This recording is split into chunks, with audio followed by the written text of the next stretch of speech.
The Red Wailers is one of the invitational side that will be taking part in the 23rd edition of the Safari 7 in Nairobi. I had a chance to talk to the team's director, Andrew Hoyles, as well as the head of Wailers in Africa. And this is what they had to say about the team ahead of the tournament kickoff at the RFA grounds.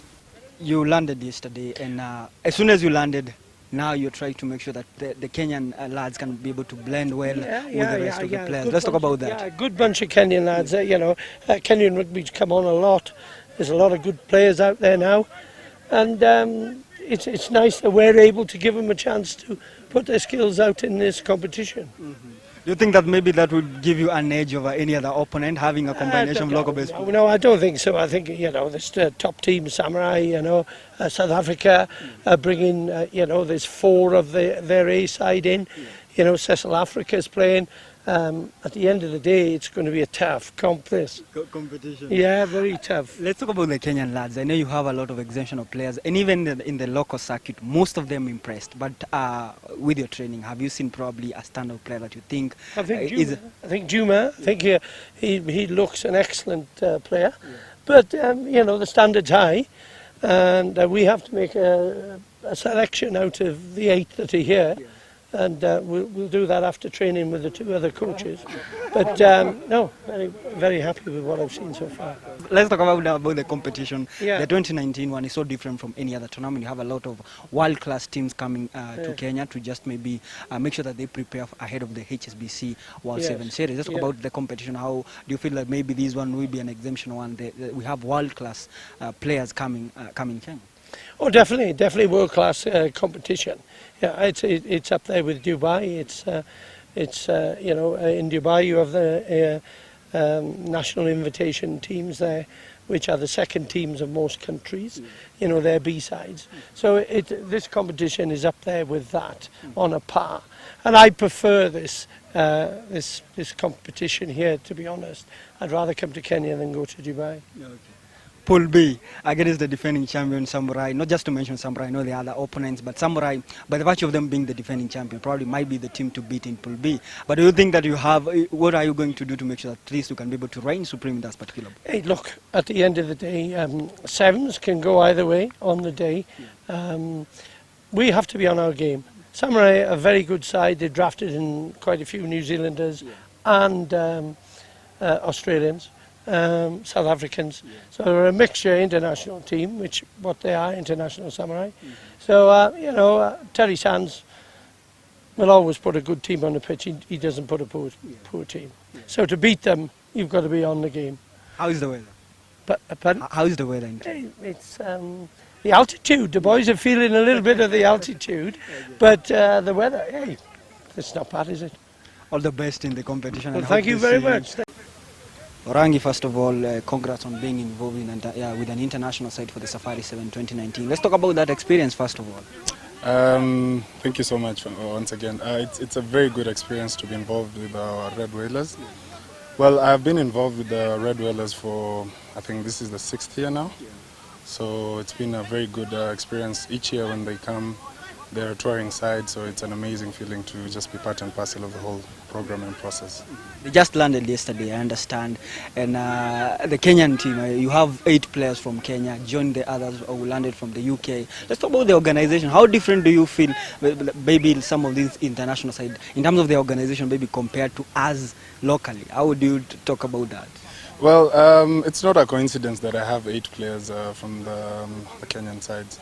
Well, I had an opportunity during the local circuit to be able to look at the local available talent, and I thought it's only best that, because we had a touring side that needed feeling, so I thought it's best to pick the players who I thought were very good players during the circuit and were quite unlucky not to get either a call-up or an entire call-up to the National 7 circuit, to the National 7s team, sorry.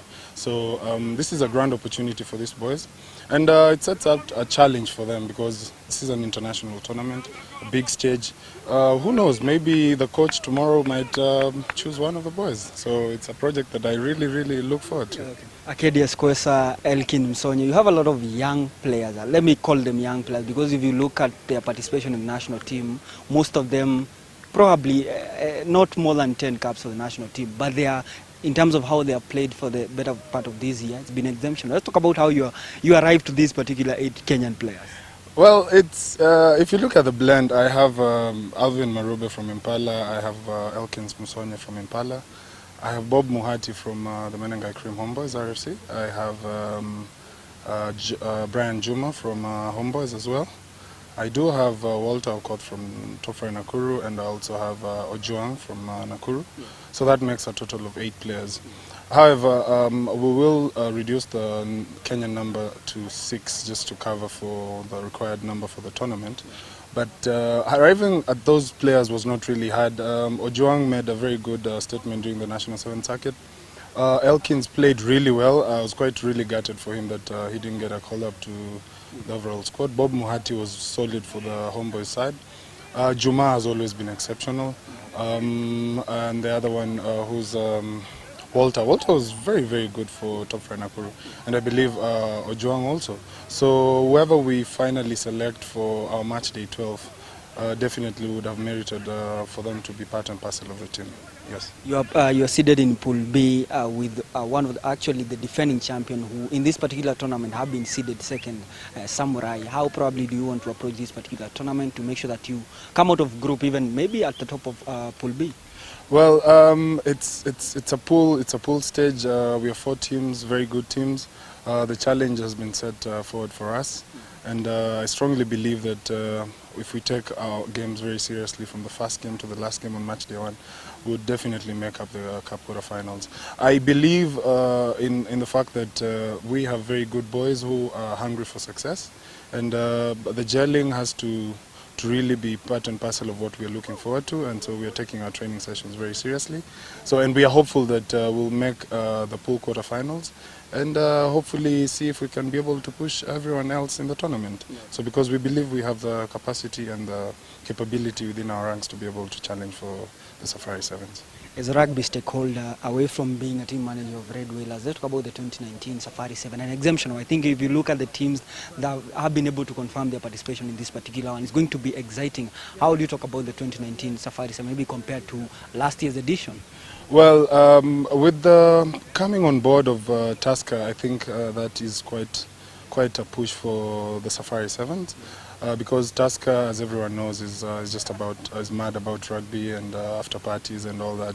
So I believe Kenya Rugby Union, with the partnership that they have with Tusker, has really made sure that the profile of the tournament this year has been elevated. The quality of teams that are taking part this year, the Blitzboks, the Spanish team making another comeback again to Nairobi.